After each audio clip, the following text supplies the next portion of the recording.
Welcome to the Women Choosing Growth podcast, where we feature inspiring stories of success, challenges of growth, and lessons learned from women entrepreneurs, industry experts, and thought leaders who have been through the growing pains inevitable as an entrepreneur. Whether you are just getting started or are looking to scale up your business, our show is designed to provide you with the tools, resources, and community you need to grow your business. Join your host, Tina Sue, a lifelong entrepreneur and business growth advisor, as we explore topics such as marketing, sales, finance, leadership, and personal growth, all tailored specifically to the needs of women entrepreneurs. So if you're ready to grow your business faster and smarter, then this podcast is for you. Thanks for tuning in, and let's get started.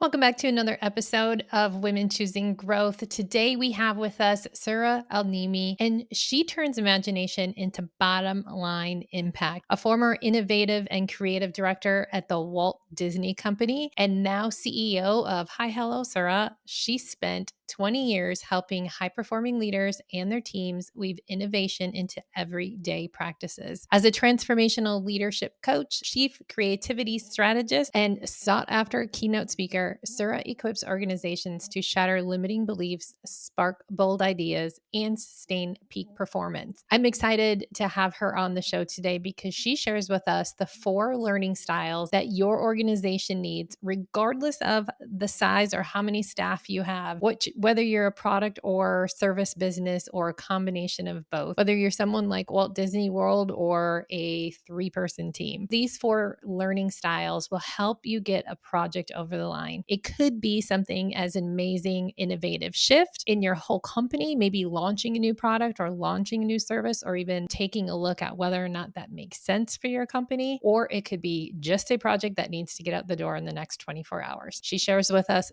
it's the same process and the same types of learning styles or the same people that make that project be even more efficient and more creative and get more things done.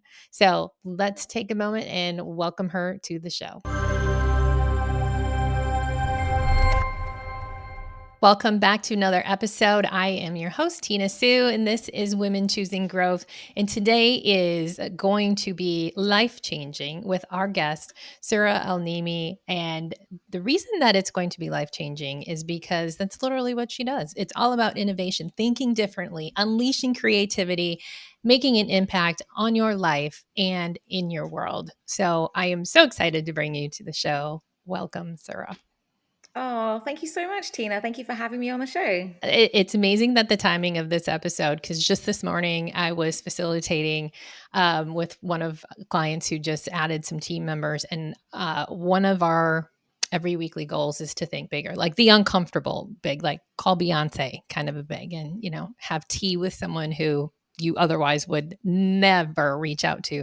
Us talking about thinking differently, thinking bigger, and being really innovative and creative is like perfect for everyone to hear. So I'm super excited to dive in with you. Oh, that sounds amazing. I'm actually inspired now to reach out to a few people. So thank you for the inspiration. Yeah, exactly. I was facilitating. I'm like, I'm part of this team and I want you to hold me accountable too, because I don't even know where I would start. So it's actually going to be one of our personal goals. But enough about me. I also am impressed with you of the brands that you have worked with for so many years. You've been an expert for over 2 decades, but you've worked with Disney, Pixar, ESPN, ABC, Sony, Gap, Neiman Marcus, Levi, Chick-fil-A, AARP. Like I could go on, but again, they can check you out on the website. But so many big brand names that, again, when we're thinking big and thinking crazy level, a lot of our listeners would kill to work with some of these brands. So I would love for you to share your journey of Disney and how you worked with so many of these amazing top brands. Thank you. Thank you so much. It's a real gift to be able to work with these brands, especially to be able to, I always call it circling the elephant, so whether it's from a consulting perspective or whether it's in-house, and each is really fueled by that sort of level of curiosity and naivety, I think. Mm-hmm. And so being able to work with all these different brands, but sort of almost having the perspective of an outsider is super helpful, especially in the world of innovation and creativity, because otherwise we can really get into that pit of despair. We're sharing with other people all the reasons that we got into that pit. And then before you know it, they've joined you into the pit and they're not able to offer you new solutions. And so working with these brands, they're really, whether we're working in-house or in a consulting perspective, it's really to sort of play that neutral role. You talked about facilitating, and so although a lot of the time we'll do a lot of research into the industry, what I bring is sort of helping all these different brilliant minds come together and be able to collaborate and think differently together. Because it's one thing to kind of run off on your own, but then you'll very quickly find, as I'm sure you do with your team, is that in order to do big things, we really need to collaborate. And so that's sort of been the journey. And I started off just by pure accident. Somebody asked me, when choosing between two roles, they said, if it's important for you to get from point A to point B and know exactly how to get there, then choose this company. But if you're the kind of person that likes to walk through the forest and meander off the path and explore, then go work for this innovation company. And the rest was history. And so it was just kind of that solid advice that kind of took me on the journey to, eventually be able to work with Disney and just work with such a beloved brand that I've grown up with. Mm-hmm. Right, because you are from Florida, right? You're originally from Florida as well? Actually, I was born in Baghdad and then Okay. I grew up in England. So by the time I was 11, I'd moved 11 times. Okay. But of Little course, world traveler. just a little bit, yeah. But of course, like animation, I'm so in love with animation to this day. And so, of course, Disney is at the forefront of all of that. Mm-hmm. But I used to travel to San Diego in the 80s to visit Oh, sure. family. And so, I have pictures of myself as an 9-year-old at Disney. But I think the thing that really excited me about working for Disney was just the opportunity to work within their in-house innovation think tank. And so Mm-hmm. essentially it was almost like a consultancy to the rest of the organization. And so, everything from, what should the new resort look like, to what should the marketing campaign be, to what are our opportunities for new products and services. And so I felt really spoiled to be able to kind of work across the gamut of, what is the Disney experience. Mm-hmm. That is amazing. That is a great opportunity. And that is sort of catapulted you into working with some of these other brands. Exactly, yes. So, I mean, before that, after I left England at the innovation consultancy, I was inspired to move to San Diego and work for a luxury jewelry organization that was 3D printing jewelry back in 2006.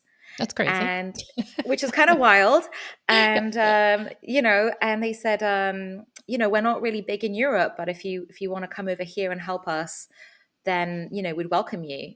And I said, yeah, why not? Let's do it. And so then they said, as we need funding and we need to figure out this strategy and this distribution. And I said, great, great, great. And I looked around to sort of see who would do that. And I was like, oh, okay, I'll do it. Okay. So so it's really it's sort of as somebody who's like, oh my gosh, am I doing it right? You just really have to throw that out the window really quickly. So I would say it's a very meandering journey from that into B2B technology for car dealers. San Francisco had me doing some work with Gap and Levi's. Just really incredible to be able to work with them on their strategic initiatives. And so it's really after Disney that I've been doing a lot of work in healthcare and with Hyperloop and Chick-fil-A and AARP. And so I think the thread that is tying all of that is, again, that sense of curiosity and just sheer excitement to sort of dive into somebody else's world and then be able to kind of bring all that brilliance together, so that they can get a product or a service out the door. I love your original description of like, if you want to just have a path through the woods and kind of meander. And it sounds like that was literally the right choice for you, as like the variety and the take it where the world brings you. And that's been amazing for you. So congrats. Oh, thank you so much. Yes, it's very exciting, and also there's at the end of the day there are humans at the heart of it, and Hmm. so whether it's new potato chips or a plush, human needs and feelings are universal, and so in that sense, it's similar stories being told in a slightly different way. Let me ask you this. Why, you're a lot of what you focus on and what your passion is about that impact, right? Like you just said, it's about people, it's the companies, the customers, the teams. It's also a part of unleashing creativity and thinking outside the box. I completely agree with, like, even from advising standpoint, I have a personal coach because I can't see things that I otherwise teach people to, right? Right. So tell me why is even some of this, like, thinking bigger and that innovation and getting outside of the day to day so important? I think, as you mentioned, the day to day is a real opportunity for iteration and, refining what we've done really well for that kind of efficiency perspective. But I think that in terms of innovation and creativity, and especially with, we've heard this so many times. The world is changing; it's changing faster. Things are changing, and so within that, the best way to predict the future is to actually make it ourselves. And so what role do we want to play in that, in that creation process? And it can be really tough to do that when we bring with us such a deep expertise to a field, because all the rules of play that have made us an expert are also the biases that, there are some assumptions that I just simply can't see within my role. Sure. And so I think that's where the creativity becomes really important, because a lot of the challenges that we're facing have been solved in other places, other industries, other times, and so we can get inspiration in that way. um, Also bringing naivety to our problem solving. So are we bringing in people that are brilliant, but they don't know anything about our challenge? Can we bring them in to add a different perspective? And then really, we've always heard that if you do the same thing expecting a different result, you know and so this is really our way to intentionally create new results that are impactful. And so a lot of the time we're sort of stepping back to say, what's the job to be done? So Hmm. if we're thinking about, you know horses and carriages, uh, they would have probably, said, oh, we're just like a faster horse. And, stepping back with the job to be done to get from point A to point B rapidly.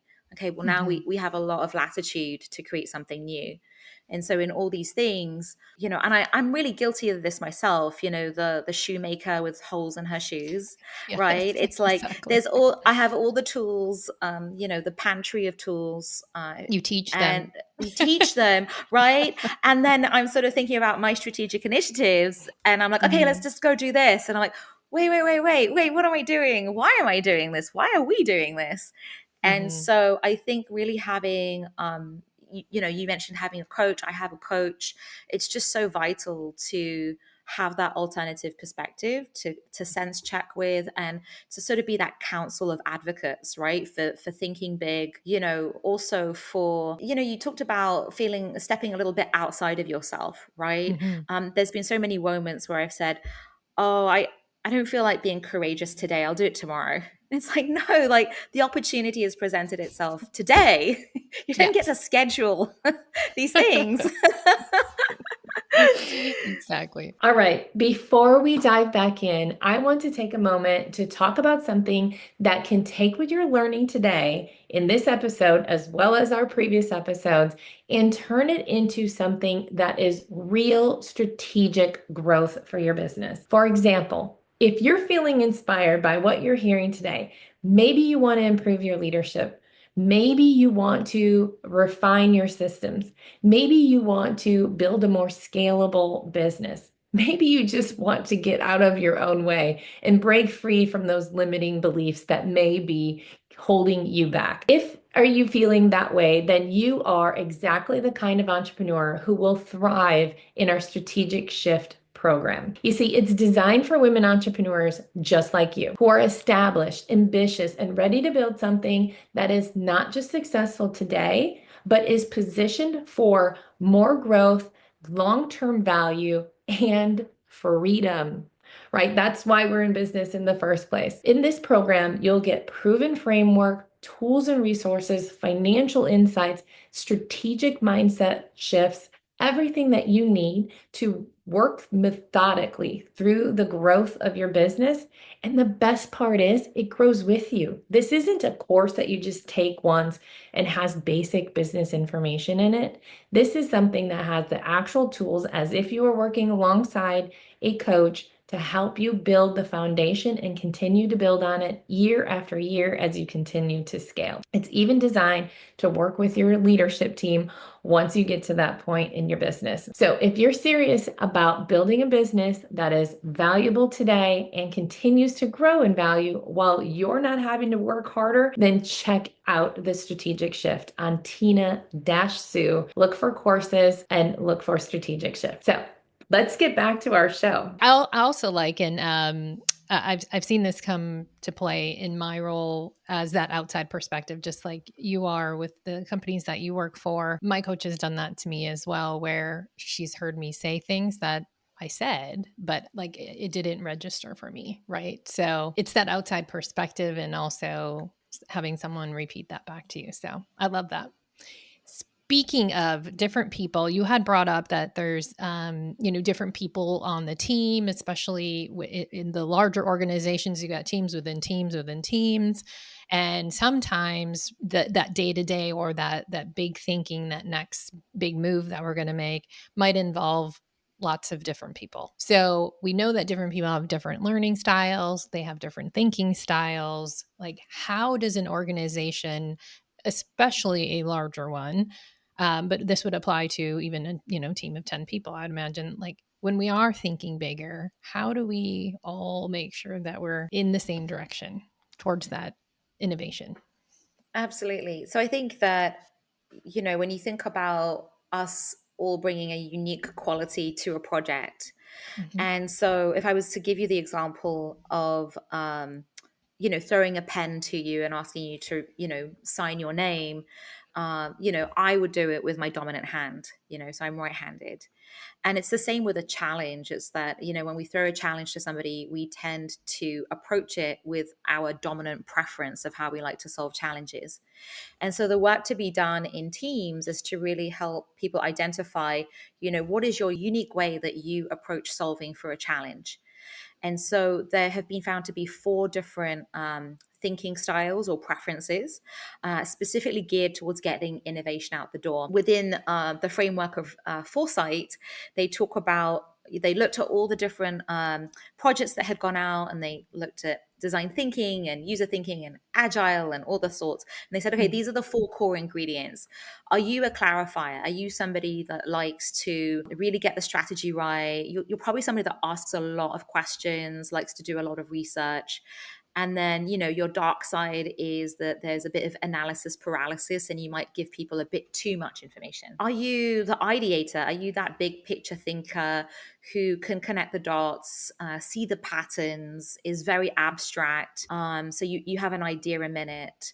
But the dark side is that maybe you can't stick to one idea, and maybe your ideas are too abstract for other people to understand. Or are you the developer, the person who likes to weigh up the options, who likes to refine and tweak and have something workable? But then your dark side is that, it's never just right and you're continually nitpicking. And then, finally, are you the implementer? So this is the Nike just do it person.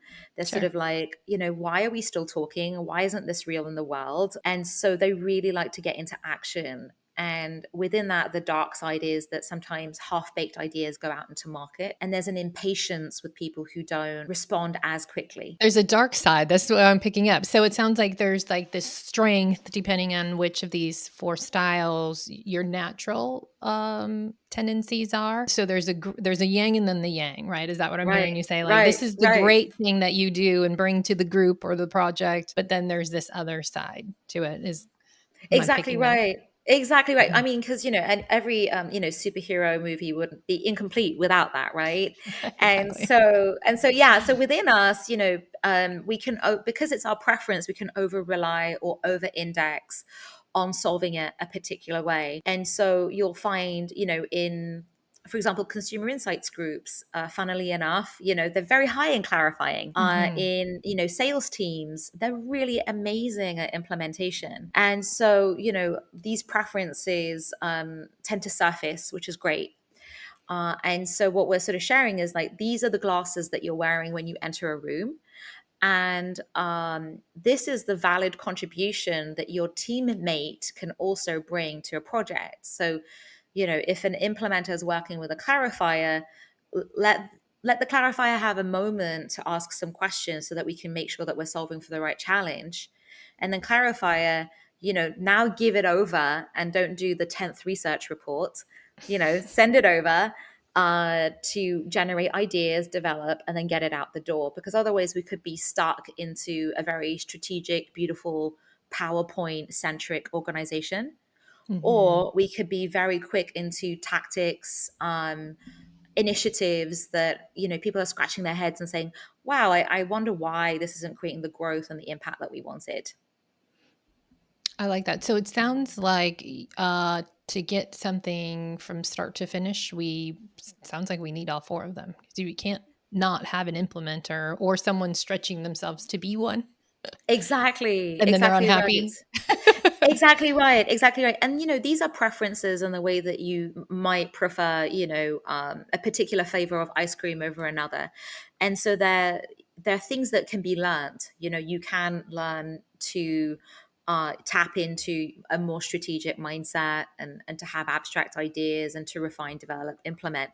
And so within yourself, if you're working on a project, it's a great reminder if you're finding yourself stuck. And then when you're assembling the team, it's been found that if you do have that diversity and you have knowledge of the different thinking styles, you have a 30% increase in getting innovative projects out the door. So I find this really exciting to do with teams because when they get their results, they'll suddenly look at their peers and go, "Oh, okay." That makes sense why you keep doing the thing and never Yeah. get anything done. Yeah. You're not an implementer. That Right, makes right. sense. So Yes. I went with one team and they were working on, they had a short time to create a product, that's the exercise. And they all had this idea and then they all ran off in different directions and then all came back with different versions of the same thing. mhm, not And efficient. right. And then they suddenly, at the end in the reveal, they realized and they were laughing about it, but they say, oh gosh, I do this all the time at work, you know? Interesting. Interesting. So, how would you, knowing our listeners have different size teams, could be a couple people on the team, could be 50 or 100. So, thinking about and maybe that's hard to do, but when the leader is looking to have something new, some new thinking, some new projects, new innovation, where does one even start with making sure that we don't have the team running off for the next month and then coming back and not having the ideal outcome? Where does one start? I think it's really around scoping out. It sounds really obvious, but really scoping out the project in terms of the why behind the project. Okay. And so we always give the example of and of course it's an apocryphal tale, but the space pen example. And so when resources were spent to create a pen that wrote in space, many people, high money investment, etc. Later on, it was revealed by another team. They said, had we had the opportunity, we would have used a pencil. And so, really, kind of being able to pause and say, okay, well, our mission is this, and then, why is that important, and why again, and why again, and sort of making sure that we're not solving for world peace, but that we've pitched the project in the right place. So, I'd say that's kind of step number one. And step number two is again, this love of the elephant metaphor is making sure that we are speaking to different people who have different vantage points of the challenge. Because if I'm facing the elephant and looking at the trunk, it's going to look very different to if I'm facing the side of it and looking at the whole body. And so, and all are equally true to create that big picture. And so when we're thinking about it, are we bringing in different voices so that we can make sure that we're seeing the full picture and the full opportunity for the challenge?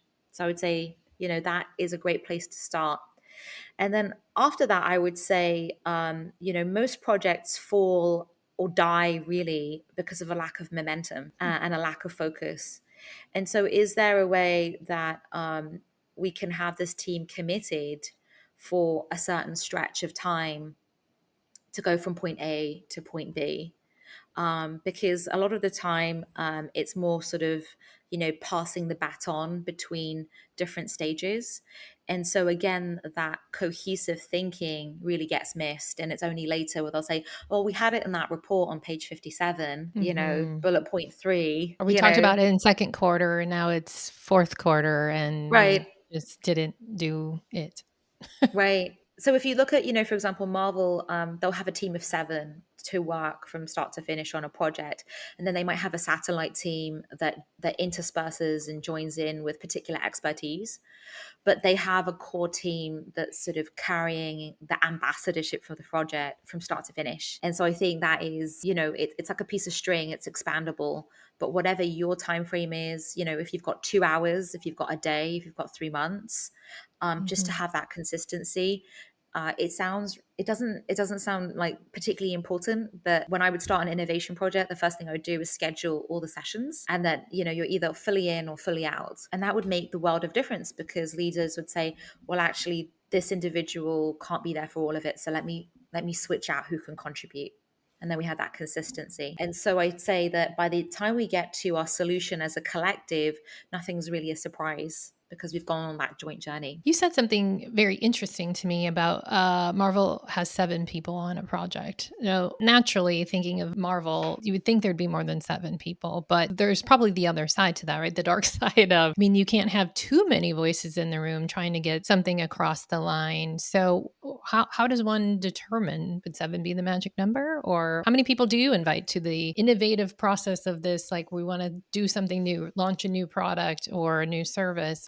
I think it's all about experimentation. But when I was working with Disney, for example, our core team would be about 5 people, 5-6 people. And then we would bring in satellite individuals for specific expertise. And so I think that because it's really tough to move fast with a big team. Exactly. And it really, so we're making sure that we've got the diversity. We've got consumer insights, we've got strategy, we've got creative, depending on the project, right?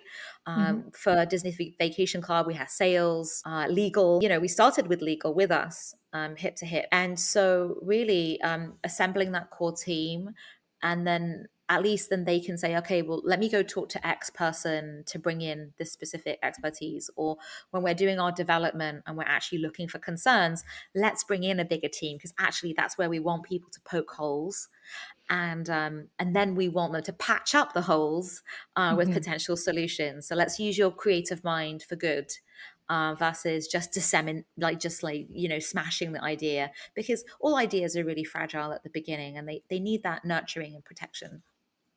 So on these even small teams of 4, 5, 6, 7, that's where we want to make sure that we have the clarifier, ideator, developer, and the implementer on the team, or at least someone willing to step into that role as their second favorite. Is that the case? I think so. And I think naturally them being from different departments has lent a certain preference in one direction or another, And Yes. so I think I have to admit, we didn't assess everybody at the beginning of projects and say, no, you can't be on this. But I think it just kind of naturally fell in that way, But where possible, to sort of start off with that lens, any diversity, any kaleidoscope is going to help a project to create a different outcome, because if we're all thinking alike, then we're not provoking ourselves into new thinking, and we're not seeing gaps because we're so homogenized. I love it. I also learn really well from true life stories. So I'm going to put you on the spot. Is there a Yes. story that you can share that can really help us visual learners understand how these four thinking styles really come into play from like a shorter version of start to finish? Yes, absolutely. So I'll take the role of the clarifier ideator, because I'm an early bird, and that's where kind of I live. Hmm. And so when I would work on a project, for example, we did the Hispanic campaign, advertising campaign. And so that is really where at the beginning I would submerge myself into all the research and into talking to all the people and really getting that wide perspective of what we needed to solve for. Actually, I'll choose the Disney Vacation Club, and so within that, we were given the remit that we wanted to get more people in the sales center, because then we could convert to more sales. Okay.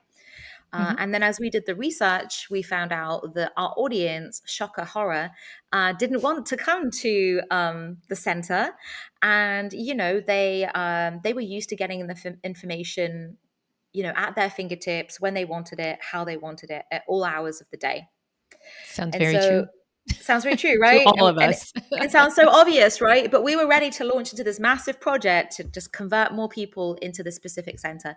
So within that, we sort of said to the executive at the time, we said, hey, can we expand this project to reimagine the sales and marketing journey from start to finish within Disney Vacation Club? And within that, there will be solutions that address getting people into the center, but we just kind of want to open up it to a much wider scope. And he was like, yes, of course, let's do that. So that's where the clarifier is really important, because we could have really launched into that very narrow scope, and we would have delivered on our ask, but we wouldn't have delivered on the impact, because essentially we're wanting to attract this millennial audience, right? And so that's what, at the time, that's what they wanted.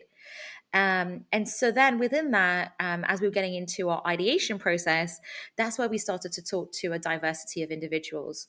So, of course, we spoke to our audience, but also we said to ourselves, what's really important for this audience is seamlessness, things that, like that are just very intuitive and very easy. So in addition, we spoke to, user experience designers, for example, right? And we said, like what's the thread? We also spoke to somebody who created the music for Xbox games, and we said, how do you create this integration between the music and the character movement through all these different landscapes, and how does it feel so natural in that moment? And so within the ideation process, we were getting a lot of inspiration from all these different resources, you know Hmm. we spoke to people about storytelling and the hero's journey, and we said, what's the arc of the story, and how do we match that into the customer experience? And so in the ideation process, we're kind of going everywhere to have a look for new resources. And then after we did that, we discovered these buckets of places that we could play, and that's where we had such a bounty of offerings, about 12 different areas, and we said, okay, we can't explore all of them. So that's where the developer really comes in to say, well, if this is our success, what ideas are matching more? This one is performing in terms of the success metrics. If you imagine a spidergram, this one has Hmm. a small surface area, but this one has a really massive surface area because it's really hitting hard on all these different things. And so the developer is really helping us to prioritize in that moment the different initiatives that we wanted to go with. And then, of course, after that, we've got, our core five, and then our implementers are jumping in, and they're like, right, this is how we get it done. And then who's doing it. And, these are the milestones, and this is the accountability. And so that's really that from start to finish. That sounds like an amazing experience to like I'll have to take your I know we'll talk about it here. You have a quiz to be able to see which one of these four. Yes. So I'm going to take that after we are finished here, but I'm assuming I'm probably in the ideator because I would love to just be getting creative. Definitely, I know I'm not the implementer. Yes. I can be, Yes. I can get stuff done, but it's not my happy place. So that'll be great for people to also either share with their teams or even themselves and get an understanding. That was a big project that sounded like it probably spanned, it wasn't a 3-week type of thing. It was a Right. big project. Do you have an example of something maybe for a smaller team or a shorter timeline where we have to make a decision here in like maybe a month? Absolutely. I mean, there's been times, especially working with moments where creative work needs to get out the door real fast. Mhm. And that can happen in a day, Hmm. that can happen in a few hours. And so really it's sort of shortening. So for example, we were working on a project that focused on tweens. And so we said, okay, within 20 minutes, we said, okay, what is it that we're trying to do with our campaign? Okay, great. Then after that, we all jumped onto the phone to speak to somebody, either a parent or an actual tween for 20 minutes. And then as a team of 5, we got back together and we were able to tell stories about what we'd heard. Hmm. And very quickly, we were able to spot patterns. And we would say, okay, great. Like it seems like these 3 things are really important. Let's make sure that our messaging, our strategy, aligns with these needs of the people that we're serving. And then we created, and then we looked at, again, the 15 ideas that we had, and we said, which ones again are matching and hold true to what the tweens are telling us. Okay, these 3, and then out the door. So I think what I love about this is that it really is an expandable and contractible process, and Hmm. a little bit done is better than none. If you Hmm. can have 2 conversations with somebody that are either the person that you're serving or know a lot about the person that you're serving, it's going to be light years ahead than just guessing. Oh, yes, all that trial and error of putting content out or putting services or doing things differently and to find out that it's not landing. Just it sounds like just do the research up front, even if it is a day. Even if it is a day. And one of the things I really love, there's the person who was at Google, created Google Glass, and Tom Chi, and he said, don't save testing for dessert. Right. So Hmm. don't do user testing like you're having dessert. If you've got something and it's on a napkin and it's sloppy, show it to somebody. If you've got something that's, more polished, show it to somebody. And so they would have user testing every Tuesday and Thursday afternoon. And they did it the first time, it was great. And then the second time, the team came up to him and said, we think those tests went really well. And he said, oh, yeah, great. Yeah, I think so too. Well, I know we're supposed to test tomorrow, but is it okay if we test on Friday? Because I think we'll have like an even better prototype ready for Friday. And he was like, no, like let's just do it, because also the more we refine something before we show somebody, the more attached we are, the more biases that we have to that thing that we're showing. So we're sort of like safeguarding this thing. And so it's almost the antithesis of what I said at the beginning of, keeping the idea safe. But like when it comes to user testing, you kind of want to get that feedback pretty rapidly. They say that if you show it to 5 people, you have 85% of the information that you need. Oh, that's awesome. So simple, but yet many of us don't do that. A lot of time we don't, right? It's like, our marketing thing is like we do iteration 1 and then we do iteration 2 and then we're sort of done. And then it needs to go into really intense consumer testing and, bringing in an outside agency. And I think that is really important. And this is also another way in to complement. Hmm. It's almost like taking that little pause beforehand to get some of that data, if you will. Exactly, sort of no more guessathons, right? Like we can speculate and we can, as smart humans as we are, to have reached where we are today, I'm sure that we could probably provide a case for one way or the other, right? Hmm. And so really, this saves a lot of time. People would often say, like, how do you have the time to show people? Think about how long you were in that meeting, pontificating of one way or the other. This actually saves you time. Right. That's awesome. So what I'm hearing you say, and you didn't even really articulate it like this, but even in your large project that took months with the vacations, and then even the small one, this small example, there seemed to be a process there. Is there a clear cut process that actually has like names, or does it just seem like you are naturally kind of doing the research and then coming back and feel free Right, to. right. Absolutely. Yeah, I think that okay, so I think there is a process. Whether you want to call it creative problem solving or design thinking, user-centered design, and really it's about identifying what the challenge is, getting empathy for your challenge. So the person, I always call it your cousin is not your audience. And Mhm. so really getting to understand the person that you're serving, what their needs are. And then afterwards, it's having divergent ideas. So the ideation process. So, getting out of your river of thinking and jumping into all these other spaces for inspiration. And then after that, you are going into, the development process of prioritizing the cream, and then you're bolstering those ideas so that they have some considerations before being shown to other people, right? So that's that development and then implementation. And Mhm. so those are sort of the ingredients, I would say. And then the way to get them is like chefing. If you want to make something sweet, one day you might use honey, the other day you might use sugar, the other day you might use an apple. And so there's lots of different ways in to jump out of your river of thinking. And there are many ways to get that empathy, right? And so Mhm. that's where different schools of thought can lay emphasis in different ways. Some do it through role play, for example. But I would say for anybody, of course, aside from, us having a conversation, there's so many resources out there for people to dive into. Like the Creative Problem Solving Institute is a great place to start. And they're so generous and provide really, really great experiences for people to get a little bit deeper. I'm gonna have to check it out myself.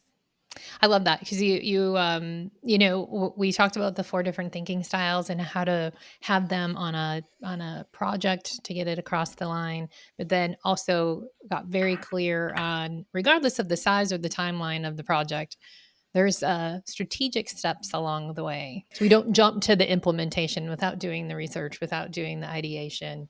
And then, and I've seen that, I've done that myself where, you're in the, like we talked about at the beginning, we're in fast mode and like, I just have to get this thing out, or I just have to make this new change and I'm just going to do it without taking the time through those steps that you just laid out.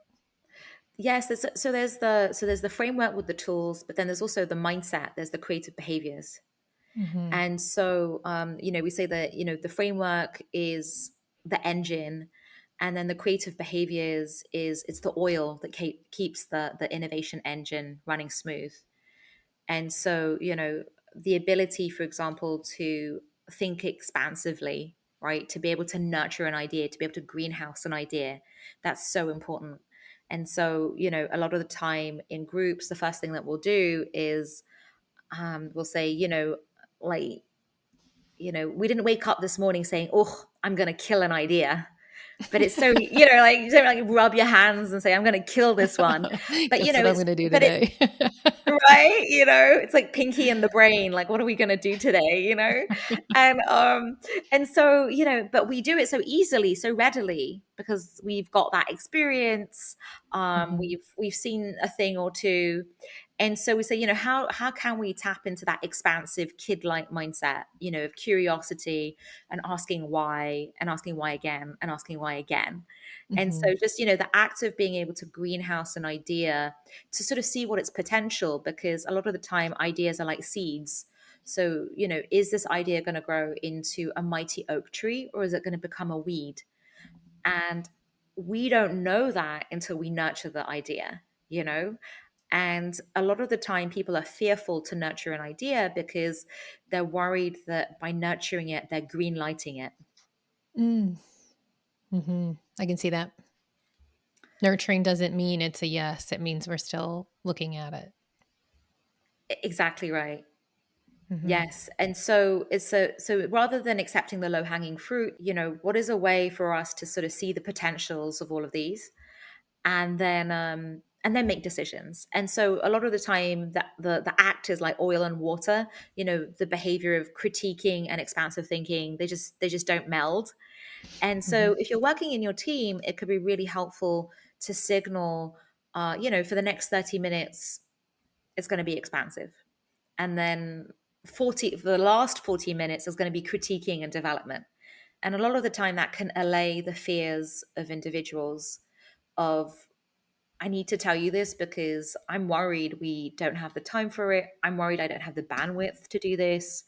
I'm actually feeling really stressed right now, and so it really kind of gives that the ability to be present to whatever is going to be the most productive for the project. So it might not be productive to be expansive, right? If this thing's got to go out the door in 2 minutes or next week.